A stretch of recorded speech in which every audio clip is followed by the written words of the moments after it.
Are you an engineer, policymaker, investor, project developer, or researcher grappling with the elusive promise of green hydrogen? You've seen the headlines. Renewable energy capacity is soaring, grids are expanding, and roadmaps are being published.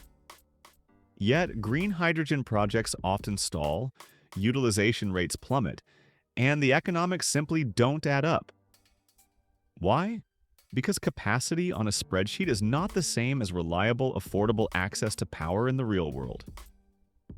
This critical distinction is the silent killer of green hydrogen ambitions, and understanding it is paramount for anyone serious about this energy transition. Many believe green hydrogen can just scale because renewable capacity is exploding. Solar and wind additions are impressive, and new transmission lines are announced. Governments publish ambitious roadmaps, and developers point to maps dotted with megawatts. However, in the real world, projects face unexpected hurdles. Utilization collapses and financial models break down. The core issue is simple yet brutal.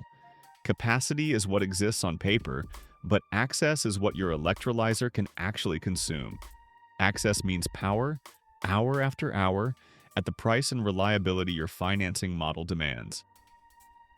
The hydrogen economy is painfully discovering that plenty of power in a region doesn't guarantee usability. This gap between theoretical capacity and practical access is a silent project killer. The grid operates as a complex physics machine, indifferent to strategic goals or clean molecule demands. It doesn't care about your 70% electrolyzer utilization assumption. Its primary concern is stability, governed by strict constraints. These constraints include thermal limits on lines, voltage stability, and frequency response. Congestion management and contingency planning are paramount for local reliability. A megawatt of renewable capacity connected somewhere does not automatically translate into a megawatt delivered to your electrolyzer. Delivery depends on topology, bottlenecks, and interconnection rights. Congestion patterns and market rules dictate whose load gets served under stress. Hydrogen plants need firm, reliable access to electricity to sustain high capacity factors, ensuring capital-intensive equipment pays back. This creates a fundamental collision. Electrolyzers demand steady, predictable input. Yet, grids are increasingly variable, congested, and operationally conservative due to uncertainty. This dynamic highlights a critical area for technological innovation in grid management and electrolyzer control. Most hydrogen models fail by treating electricity like a simple commodity, purchasable like diesel. They assume a power purchase agreement, PPA, guarantees electron delivery. But the grid is not a delivery service where money alone ensures supply. You can pay for energy and still face curtailment. A contract doesn't guarantee physical headroom. You might be connected but still limited by network constraints. Even sitting next to renewable generation, you can lose access when congestion flips local prices. This can force redispatch or trigger curtailment. If your business depends on low-cost power for target hydrogen costs, these constraints are not minor issues. They are the very foundation of your business model. This necessitates advanced grid-aware planning and smart energy management systems. Here's the key mental model. Capacity is a nameplate number. Access is a time series. Capacity might be 100 megawatts solar farm. Access is how many megawatts are actually available at your node at each hour of the year. This availability is calculated after accounting for congestion, curtailment, outages, maintenance, balancing needs, and market rules. Hydrogen economics live in this time series, not the nameplate capacity. If your electrolyzer only gets low-cost power in narrow windows, you face a dilemma. You either run at low utilization or pay higher prices to run more hours. Either scenario drives up your dollar per kilogram cost. Since electrolysis costs are primarily electricity and capital recovery, small changes in utilization or effective power price can swing a project from bankable to dead. This underscores the need for sophisticated modeling tools and real-time data analytics. Researchers are developing AI-driven forecasting models to predict grid access, offering a crucial technological edge. The capacity illusion often begins when a region adds significant renewables. If transmission expansion lags, these megawatts become trapped behind bottlenecks. The grid then curtails generators because power cannot be moved to demand centers. On the surface, this appears as cheap, clean power exists. Hydrogen developers see curtailment and envision soaking up surplus energy. However, curtailment is not guaranteed bankable supply. It can be seasonal, weather-driven, and concentrated in hours that don't match operating needs. Curtailment is also unpredictable. Connecting a large electrolyzer load can trigger extensive network upgrade requirements. This is because you're adding demand that stresses the very constraints causing curtailment. The free energy story quickly becomes years of studies, expensive upgrades, and persistent risk. Policymakers must recognize this infrastructure gap. Investors need to scrutinize the true cost of grid integration. Engineers are crucial in designing solutions that minimize these upgrade requirements through smart grid integration. Electrolyzers are theoretically flexible, but flexibility comes at a price. If you turn down, debt service payments continue. Running part-time spreads fixed costs over fewer kilograms of hydrogen. Offtake contracts often require steady deliveries, necessitating storage or backup supply. Aggressive cycling can increase maintenance, degrade performance, or shorten equipment life, depending on the technology. While flexibility benefits the grid doesn't pay your capital expenditure unless market revenue streams are structured to compensate you. Developers face a dilemma: run steady and risk high prices or curtailment, run flexibly and take utilization hits, add storage and increase capital expenditure, add grid services and complexity, or redesign the entire project around constraints. This capacity versus access battle is not academic. It's a fundamental clash between physics and finance. This is a prime area for technology development. Advanced electrolyzer controls, hybrid energy systems, and grid-responsive algorithms. Researchers are exploring how electrolyzers can provide valuable grid services, turning a challenge into an opportunity. A common trap for hydrogen developers is chasing cheap renewables in remote areas. These locations often boast the best wind resources, cheap land, and strong solar irradiance. However, remote areas typically have weak grids. Weak grids mean limited export capacity and limited ability to add new load without major upgrades. This leads to a worst-case scenario: high renewable capacity potential but low access quality. The power looks cheap in concept but is expensive to reach reliably. Conversely, industrial hubs have stronger grids and existing demand. However, power prices can be higher and clean supply more constrained.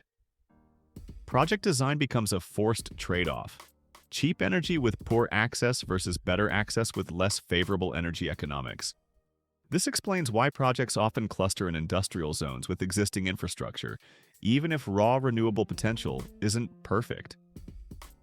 Access dominates. Policymakers must incentivize grid reinforcement in remote areas to unlock their full potential. Final Investment Decision, FID, requires projects to prove in a lender-acceptable form that core inputs and outputs are de-risked. This includes power supply, water, permits, offtake, capital expenditure, schedule, and operational performance. Electricity access is embedded in several of these. If grid access is uncertain, your utilization is uncertain. Uncertain utilization leads to uncertain annual revenue. Uncertain revenue shrinks debt sizing or raises the cost of capital. If debt shrinks, equity requirements rise, returns fall, and the project stalls. Trying to fix this by buying more expensive power to guarantee hours increases hydrogen costs, making offtake harder. The entire financing stack is sensitive to access quality, not theoretical capacity. Investors must demand rigorous access risk assessments. Project developers need robust financial models that account for these variables. Engineers play a crucial role in designing systems that mitigate these risks, making projects more attractive to investors. Another misconception is that the grid will catch up. Transmission expansion is real but slow, political, and capital intensive. Permitting a major line can take many years. Local opposition can delay or kill projects. Supply chain constraints and cost inflation can stretch timelines. Meanwhile, the grid is already under stress from electrification, data centers, EV adoption, industrial loads, and extreme weather. Even where new capacity is added, it may meet growing demand, not provide surplus for hydrogen. Hydrogen is trying to scale within a system already fully booked. The assumption that more renewables equals more access is not guaranteed. Without deliberate planning and coordinated build-out of generation, transmission, and interconnection, access remains scarce even as nameplate capacity grows. Policymakers must prioritize grid modernization and expansion. Researchers are developing advanced grid modeling and optimization tools to accelerate this process. Investors need to factor in these long timelines and potential delays. Let's make this concrete with real-world capacity versus access failure modes. First, you secure a PPA for renewable energy, but the interconnection point and delivery path are constrained. Your effective delivered power is lower than expected during congestion hours. Second, you locate near a renewable cluster, expecting cheap energy. However, the grid operator frequently curtails generation, and the curtailment pattern doesn't align with your operations. Your electrolyzer utilization collapses unless you pay for non-curtailed power. Third, you connect as a large load, and the required network upgrades are far greater than expected. This pushes capital expenditure and schedule out of range. Fourth, you rely on merchant power prices, but congestion and scarcity pricing in peak periods inflate your average cost. Fifth, you assume you can operate flexibly and monetize grid services. However, market participation rules, telemetry requirements, and performance obligations are complex. The revenue generated isn't bankable enough to finance the core project. These scenarios highlight the need for sophisticated technical and financial planning. Hydrogen plants are not isolated assets. They are embedded in a power system that must remain stable second by second. Grid operators prioritize reliability above all else. Under stress, your access can be limited, regardless of regional capacity numbers. When the system is tight, operators may require demand response, curtailment of flexible loads, or constraints on ramping. Hydrogen can be asked to behave as a controllable load, which is good for stability. However, this introduces operational uncertainty for the plant. If your business model assumes you run whenever you want, you're ignoring the grid's right to protect itself. More renewables without matching grid reinforcements paradoxically reduce high-quality access for new large loads. Scaling renewables without grid upgrades can create a bottleneck. Engineers are at the forefront of developing smart controls and digital twins for electrolyzers. These technologies allow them to respond dynamically to grid signals, turning them into valuable grid assets rather than just loads. So, what does a serious developer do? They stop modeling electricity price as a single number. Instead, they model access as a risk distribution. They run scenarios, best case expected and worst case access. They model curtailment patterns, congestion impacts, and downtime. They evaluate the impact on tawanas kjui under lower utilization. They stress test the plant under seasonal constraints. They plan for grid events, maintenance outages, and interconnection limitations. They don't assume 8,000 hours a year. They prove it. Or they redesign the project around what the grid can actually support. This rigorous approach is essential for bankability. Investors should look for this level of detail in project proposals. Researchers are developing advanced simulation tools to help developers accurately model these complex interactions. Policymakers can support this by providing transparent grid data and clear interconnection guidelines. This is where project structure becomes critical. Some projects will shift toward behind-the-meter configurations. They tie electrolyzers directly to dedicated renewable assets, reducing exposure to grid congestion. Even these designs face constraints if they rely on export or import. Others will use hybridization, pairing different generation types to smooth output. Some will add storage, either battery storage for short-term smoothing or hydrogen storage for delivery stability. Some will align with industrial sites that have existing grid capacity and interconnection strength. Some will structure power procurement to blend fixed-price contracts with spot exposure and flexibility clauses. There isn't one solution. Access is an engineering and market design problem, not just a procurement problem. This is a fertile ground for technological innovation. Advanced energy management systems, smart grid integration, and novel storage solutions are all part of the answer. Engineers and researchers are key to developing these integrated solutions. This explains why green hydrogen economics often disappoint. It's not because electrolysis is fake, it's because the system assumptions are flawed. People model hydrogen as a standalone technology, but hydrogen is a system product. It sits at the intersection of power markets, grid constraints, industrial demand, water supply, permitting, and logistics. If any one of those systems blocks the flow, the project stalls. Electricity access is often the first and most brutal block. It touches everything: cost, utilization, schedule, and bankability. If a developer talks only about electrolyzer capital expenditure and renewable PPAs without discussing interconnection studies, congestion exposure, upgrade timelines, and access risk, you're not hearing a bankable story. You're hearing a slide deck. Policymakers need to foster an ecosystem that supports this systemic view. Investors must demand comprehensive risk assessments. Project developers must adopt a holistic approach, integrating all these elements from the outset. Access risk evolves over time. In the near term through 2030, many regions will face rising congestion and tight interconnection capacity. Load growth is accelerating faster than transmission build-out. In the midterm, by 2035, some network expansions may relieve bottlenecks. However, new loads and electrification will also expand, and extreme weather will increase operational stress. In the long term, by 2050, if grids are deeply modernized and expanded, access could improve. But hydrogen will also compete with other massive flexible loads, and the best nodes will be crowded. Access is not a static variable. It's a moving target shaped by policy, permitting, grid planning, and load growth. Projects that survive will be designed to operate profitably under access uncertainty, not just ideal assumptions. Space also matters. Access is local. Two sites in the same region can have completely different access quality. This depends on the substation, line corridor, congestion pocket, and market zone they sit in. Developers thinking at the state or country level miss the point. You need node-level thinking. You must understand the physical network and operational constraints. Hydrogen winners will be teams that treat location selection as a power systems problem, not just a land and permitting problem. This requires advanced geospatial analysis and grid modeling tools. Now, let's hit the system stress reality that breaks projects. Imagine a hydrogen plant designed for high utilization, financed with assumptions that require it.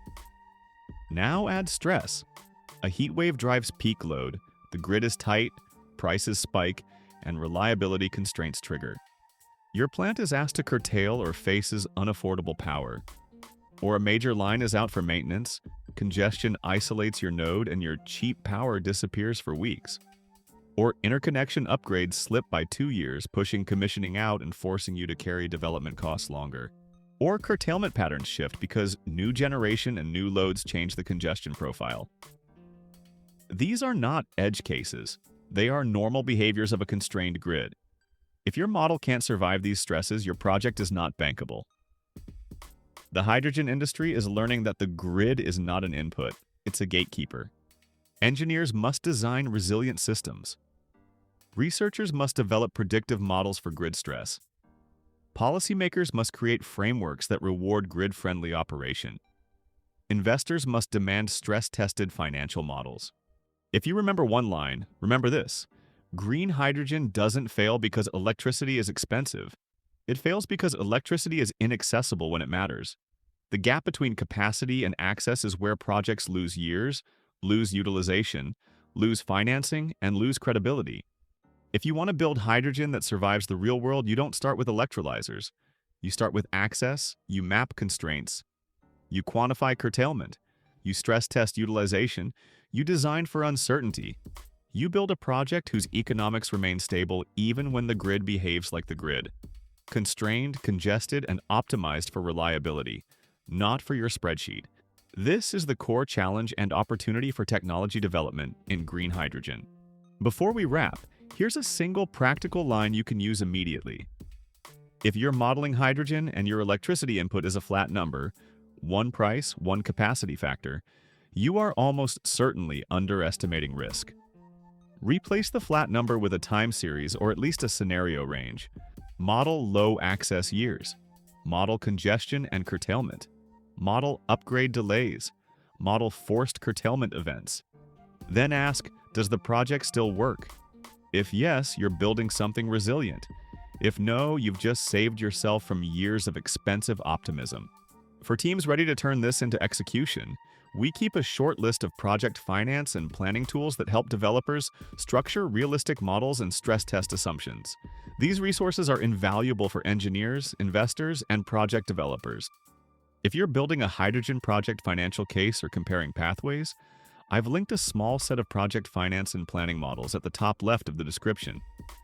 These include a green hydrogen electrolysis plant model and other renewable project finance templates. They are useful for sanity checking assumptions and running sensitivity cases without reinventing the spreadsheet from scratch. Don't let the silent killer of inaccessible power derail your green hydrogen ambitions. Equip yourself with the right tools and knowledge to build truly resilient projects.